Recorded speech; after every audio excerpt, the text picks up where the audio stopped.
ऐसी की तैसी कर दी। ये चंद क्लिप छोटे छोटे चल रहे होते हैं, ऐसी आग लगा रहे होते हैं सोसाइटी में कि इनको पता नहीं कि इनके अपने घर तो बसे नहीं होते, इनकी अपनी जिंदगी क्या होती है। इनको ना शौहर की मोहब्बत मिलती है, इनको ना बाप की मोहब्बत मिलती है, बापों से बदतमीजियां इतनी की हुई होती है कि बाप भी इनको अपनी बेटियां नहीं समझ रहा होता। ये सिर्फ मीडिया पे आके होते हैं, बाप बेटी में इतना अच्छा रिलेशन, कैमरा हटते ही वो रिलेशन गया तेल लेने, ठीक है ना, कैमरे के बाद कोई रिलेशन नहीं। अबे क्या रिलेशन होगा, पार्क में 2 बजे बैठी हुई है, बाप फोन करके पूछ नहीं सकता कि यहां क्या कर रही है 2 बजे, तो ये क्या रिलेशन है।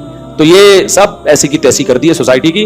तो ऐसे ड्रामों से आप कभी भी मुतासिर ना हो और घरों में पाबंदियां लगाओ, अपनी बेटियों को मत दिखाओ, ये बेटियां कल तुम्हारे गिरबान में हाथ डालेंगी। आपको याद है एक गोल फिल्म आई थी, उसमें एक गरीब बाप दिखाया जिसकी इतनी सारी बेटियां हैं, खाने को रोटी नहीं है, तो बेटी गुस्से में बाप को क्या कहती है, जब खिला नहीं सकते थे तो पैदा क्यों किया है। क्या सिखा रहे हो यार तुम बेटियों को यार। आपका क्या ख्याल है, हर घर में चूल्हा जलता है, बहुत से घरों में गुर्बत है, उन सब बच्चियों को बाप के खिलाफ खड़ा कर दिया कि नहीं कर दिया।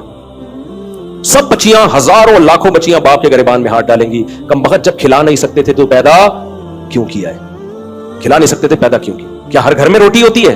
सबसे पहले तो सैयदा फातिमा पे एतराज होता है, हमारे नबी के घर में 40 दिन चूल्हा नहीं जलता था। क्या हमारे नबी की बेटी ने नबी से यह कहा कि जब 40 दिन चूल्हा नहीं जलता, खिला नहीं सकते, तो ए अल्लाह के रसूल आपने नस्ल क्यों नहीं रोकी, आपने पैदा क्यों किया हमें। सबसे पहले एतराज तो वहां जाएगा।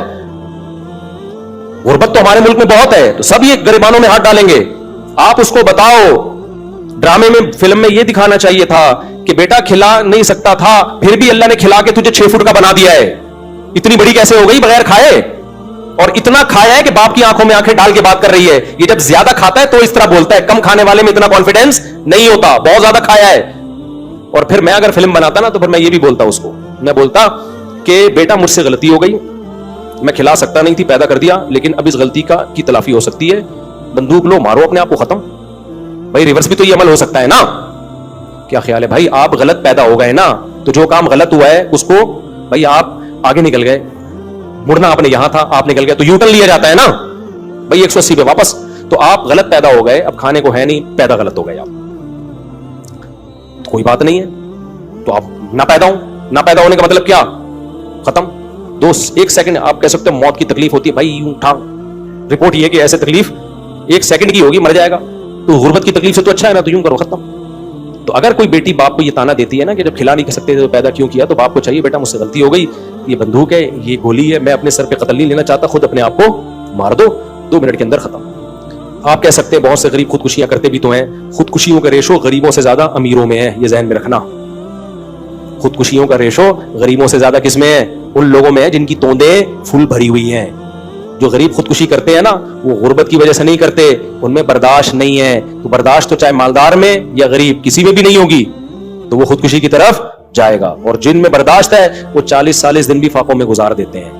हमने ऐसे लोगों से मैं मिला हूं जो जेलों में बंद थे, कई हफ्ते खाने को नहीं मिला उनको। वो कहते थे कि हम ऐसे भूख से तड़पते थे, ऐसे तड़पते थे भूख से कि कहते हमारे साथी को एक दफा बिस्कुटों का चूरा नजर आ गया, वो नहीं बिस्कुट किसी ने पन्नी फेंकी हुई थी, कह रहे हमने वो पन्नी उठाई और चूरे को 2 हिस्सों में डिवाइड किया। 2 बंदे थे जेल में, भूख से क्या हाल होगा। और कह रहे हमारी ये हालत थी कि हिला भी नहीं जा रहा। चूरे के 2 बराबर हिस्से किए, एक हिस्सा यूं करके कहते मैंने जबान पे रख के काफी देर तक चाटता रहा कि निगलना नहीं है फौरन, ताकि थोड़ा टेस्ट आता रहे। खुदकुशी बोलो नहीं की। तो जो नहीं करना होता ना, ऐसी भूख में भी नहीं करता। और जो करने वाले होते हैं इतनी बड़ी बड़ी तोंदे, हजार गज के बंगलों में, उसके बाद भी पंखे से लटके हुए सुबह दरियाफ्त होते हैं। तो लोगों को गुर्बत महंगाई खत्म करने की कोशिश करवाओ, नस्ल रोकना और इस तरह की फिल्में बनाना और बेटियों को बाप के खिलाफ बदतमीज बनाना, इन चीजों पे लोगों को मत लेकर आओ। और आइंदा कोई ऐसा क्लिप दिखाए ना कि शौहर ने बीवी को थप्पड़ मारा, बीवी ने भी जवाब में थप्पड़ मारा, उस पर नेगेटिव कमेंट्स किया करो, पॉजिटिव कमेंट्स ना किया करो। क्योंकि आज ये ड्रामे वाले ये दिखा रहे हैं ना कि शौहर ने बीवी को थप्पड़ मारा, बीवी ने भी मारा, कल पता है ये क्या दिखाएंगे कि बाप ने बेटे को थप्पड़ मारा, जवाब में बेटे ने भी बाप को थप्पड़ मारा, उस पे भी लोग क्लैपिंग कर रहे होंगे, वेल डन। अभी चूंकि इतने मॉडर्न हम हुए नहीं है, लेकिन उस मॉडर्निज्म की तरफ हमारा मीडिया हमें आहिस्ता आहिस्ता लेके जा रहा है। तो कल ये भी अभी सोसाइटी इसको एक्सेप्ट नहीं कर रही, कल इसको भी एक्सेप्ट करेगी और बोलेगी बाप ने थप्पड़ मारा तो बेटा और बाप के एक जैसे राइट है, अंग्रेजों के एक जैसे राइट होते हैं, कोई फर्क नहीं होता, लिहाजा बेटे ने भी थप्पड़ मारा। फिर कल दिखाएंगे मां ने बेटी को थप्पड़ मारा, बेटी ने भी खींच के थप्पड़ मारा, लोग क्लैपिंग करेंगे, वेल डन, ऐसी मां के साथ ऐसा ही होना चाहिए। फिर दिखाएंगे टीचर ने, हमें तो कॉलेज में भी हमने टीचरों से थप्पड़ खाया है, हमारे तो जहन में भी नहीं, मैं कॉलेज में था मेरे टीचर ने मुझे थप्पड़ मारा था, और जरा सी बात पे मारा, गलत किया, नहीं मारना चाहिए था, लेकिन हमारे जहन में तसव्वुर भी नहीं कि हम भी टीचर पे हाथ उठाएं। अगर उठा लेते, मैं समझता हूं मौत तक सुकून नहीं मिलता। اب تک ضمیر ملامت کرتا کہ یار میں نے کیا ہے, میں ٹیچر پہ ہاتھ اٹھایا. بے سکون ہو جاتا کہ نہیں؟ جب تک اس کے پاؤں میں گڑگڑا کے معافی نہ مانگ لیتا ہمیں سکون نہیں ملتا. ایک مقام ہے مرتبہ بھائی, اس نے غلط کیا, بلا وجہ تپڑ مار دیا, لیکن ہم تپڑ کیسے مارے؟ ہم یہ کیسے ہو سکتا ہے یار اپنے ٹیچر پہ ہاتھ اٹھے؟ لیکن کل میڈیا دکھائے گا کہ ٹیچر نے اسٹوڈنٹ پہ تھپڑ مارا, اسٹوڈنٹ نے کھینچ کے ٹیچر کو, اور کمنٹس میں کیا ہوگی؟ کلیپنگ. ابھی صرف میاں بیوی کے رشتے کو توڑ رہے ہیں یہ لوگ, کل باپ بیٹے کے رشتے کو بھی توڑیں گے, ماں بیٹی کے رشتے کو بھی توڑیں گے, ساس بہو کے رشتے کی تو ایسی کی تیسی پہلے ہی کر چکے ہیں, کچھ مذہبی اسکالر بھی ان کی باتوں میں آ گئے. پھر آہستہ آہستہ بہن بھائیوں کے رشتے کو توڑیں گے, پھر آہستہ آہستہ یہ چچا بھتیجے کو, ماموں بھتیجے بھانجوں کے رشتے کو توڑیں گے. پھر پتہ ہے صرف ایک رشتہ انسان کا رہ جائے گا, وہ ہوگا کتا, جو گورے کا ہے. گورے کو, کتے کو ہلکا مت سمجھو. یہ کتا, گورا جو کتا لے کے گھومتا ہے, خدا کی قسم یہ بہت سارے میسیجز لے کے گھوم رہا ہوتا ہے. وہ بتا رہا ہوتا ہے کہ مسلمانوں ہوش کے ناخن لو, اگر تم نے بر وقت شادیاں نہیں کی, بچے پیدا نہیں کیے, بڑے چھوٹوں کا ادب نہیں کیا, اپنے خاندانی نظام کو نہیں بچایا, اپنی روایات کو نہیں بچایا, تو تمہیں جو محبت باپ سے ملنی چاہیے تھی وہ بھی کتے سے ملے گی, جو محبت ماں سے ملنی چاہیے تھی وہ بھی کتے سے, جو پوتے نواسوں سے ملنی چاہیے تھی اس کا آلٹرنیٹ بھی کتا, جو بہن بھائیوں سے ریلیشن ہونا چاہیے تھا وہ ریلیشن بھی تمہیں کہاں سے ملے گا؟ کتا. تو ہر چیز کی ذمہ داری کتا اٹھائے گا. میرے بھائی یہ کتے پہ اتنا بوجھ مت ڈالو, اتنا بوجھ مت ڈالو. تمہیں میری باتیں مذاق لگ رہی ہیں, کاش یہ باتیں کھوپڑی شریف میں بیٹھ جائیں کسی طریقے سے. ہم چیخ رہے ہیں, عمل کر کے دکھا دیا بھائی, ہم تو بدعمل لوگ ہیں, لیکن اس میں ہم نے شادیاں بھی کر کے دکھا دی, بچے بھی پیدا کر کے دکھا, ولاگ میں دکھا. اس لیے مجھے شوق نہیں ہے بچے دکھانے کا, اس لیے دکھا دیے کہ یار ہم بھی تو ہے نا. لوگ کہتے ہیں تمہارے پاس پیسہ ہے. ابے جب ہماری شادیاں تھیں ہمارے پاس پٹپٹی بائک تھی پرانی سی, میں نے 6 مہینوں کی قسط پہ ایف ایکس خریدی تھی پچکی ہوئی. اس وقت میری 3 بیویاں تھیں, سمجھ رہے ہو, اور 10-11 بچے تو اس وقت بھی تھے. یہ تو بعد میں سستی کا شکار ہوا ہوں میں. اس وقت بھی ہم اسی طرح خوش تھے الحمدللہ, اور ہمارے کوئی اعمال تھوڑی ہیں جس کی وجہ سے ہم خوش ہیں, کوئی اتنے نیک آدمی تھوڑی ہیں. یہ تو بس ایک فطرت سے بغاوت نہیں کی ہم نے. تبھی مجھے ڈر لگتا ہے کہ یہ سدراج نہ ہو, اللہ کی طرف سے ڈھیل نہ ہو. تو اتنا کچھ بتا دیا. 20 سال سے میں یہ چیخ رہا ہوں کہ نسل بچاؤ, بچے پیدا کرو, عورت کو گھر کا ہاؤس وائف بناؤ. اب یہ کتنی بڑی میڈیا میں ایک بحث چل رہی ہے, اگر آپ ہاؤس وائف ہیں تو آپ یوں کریں. ابے وائف ہوتی ہاؤس ہے, ہاؤس میں ہے, ہاؤس کے باہر جو ہے وہ وائف کہاں رہی؟ پھر نہیں آئی میرا خیال ہے بات. وائف کا مطلب ہی ہاؤس وائف ہی ہے بھائی. جو ہاؤس میں نہیں ہے تو پھر ہاؤس نہیں, وہ ہوٹل ہے. رات کو میاں بیوی کی ملاقات ہوتی ہے, وہ ہوٹلوں میں بھی ہو جاتی ہے, ٹھیک ہے نا. نہیں آئی یہ سمجھ میں, خدا کی قسم بہت مشکل ہے سمجھانا. ہاؤس وائف, یہ وائف کا جو لفظ ہے نا, اس میں ہاؤس گھسا ہوا ہے. یہ وائف سے الگ نہیں ہو سکتا.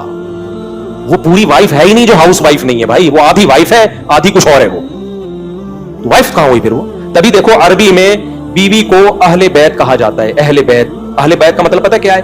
بیت گھر کو کہتے ہیں, اہل والا, اہل المال مال والا, اہل کتا کتا والا. اب یہ بھی آ گیا نا مارکیٹ میں. آپ لوگوں سے یوں ملا کرو, پوچھا کرو آپ کتے والے ہو یا بیوی بچے والے ہو. یعنی آپ کا کانسیپٹ کیا ہے کہ مال کما کے بڑھاپے میں کتا رکھنا چاہیے, یا بچپن میں جلد شادی کر کے بالے ہو کے جلد شادی کر کے بیوی بچے پالنے چاہیے, اس طرح سے پوتے نواسے پالنے چاہیے, یا کتا. یہ اب ایک کانسیپٹ کو سوسائٹی میں لے کر آؤ. یہ 2 کانسیپٹ چل رہے ہیں. ایک گورے کا کانسیپٹ, وہ کیا ہے؟ کتے والا. سارے گورے ایسے نہیں ہوتے. لوگ نیچے کمنٹس کر رہے ہوتے ہیں نہیں وہاں بھی بڑی بڑی فیملیاں, مجھے پتا ہے بڑی بڑی وہاں بھی فیملیاں ہیں, لیکن آہستہ آہستہ مارکیٹ سے کیا ہو رہی ہیں؟ شارٹ ہے. ابھی بھی وہاں بھی خاندانی لوگ بھی ہیں, ایسا نہیں ہے. ہم اتنے بیوقوف ہیں نہیں جتنا آپ ہمیں سمجھتے. لوگ کہتے ہیں 1 ہفتہ مفتی صاحب امریکہ رہ کر آئے ہیں, رپورٹیں ایسے پیش کر رہے ہیں جیسے پوری زندگی امریکہ میں گزری ہو. بھائی ہم امریکہ 1 ہفتہ رہے ہیں, لیکن گوروں کے ملکوں میں 1 ہفتہ نہیں رہے. بہت سارے ملکوں میں بہت دفعہ بہت سارے ہفتے رہے ہیں. تو کلچر سب کا کیا ہے؟ گھروں کے اندر کی پوزیشن سب کی ایک جیسی ہے, چاہے آسٹریلیا ہو, چاہے جاپان ہو, چاہے امریکہ ہو, چاہے ہانگ کانگ ہو. نہیں آ رہی میرے خیال ہے کھوپڑی میں بات. تو اس لیے تو وہ کیا کہہ رہا تھا میں, باتیں ادھر ادھر بہت ہو رہی ہیں یار. آج بہت ہی اوٹ پٹانگ قسم کا بیان چل رہا ہے. یعنی اوٹ پٹانگ کا مطلب بے ترتیبی سے چل رہا ہے بیان. آپ کی اصل میں لک کیسی آپ نے بنا لی نا, احمد والی لک بنا لی آپ نے, اس کی وجہ سے یہ سب کچھ ہو رہا ہے. آپ کو دیکھ کے مجھے احمد یاد آ رہا ہے, تو ناراض نہیں ہوئیے گا, مذاق کر رہا ہوں. تو کیا کہہ رہا تھا میں ابھی, جو آخری بات چل رہی تھی وہ تو ہو گئے نا. کتے سے پہلے کیا بات چل رہی تھی؟ ہاں اہل بیت کی بات کر رہا تھا نا, کہ وائف تو ہوتی ہی ہاؤس ہے بھائی. ہاؤس کا لفظ وائف کی ڈیفینیشن میں گھسا ہوا ہے. تو اب دیکھو عربی میں گھر والوں کو اہل بیت کہا جاتا ہے, بیوی کو. تبھی قرآن کہتا ہے نا انما یرید اللہ لیطہرکم اہل البیت, اے اہل بیت اللہ چاہتا ہے تمہیں ہر برائی سے پاک کر دے.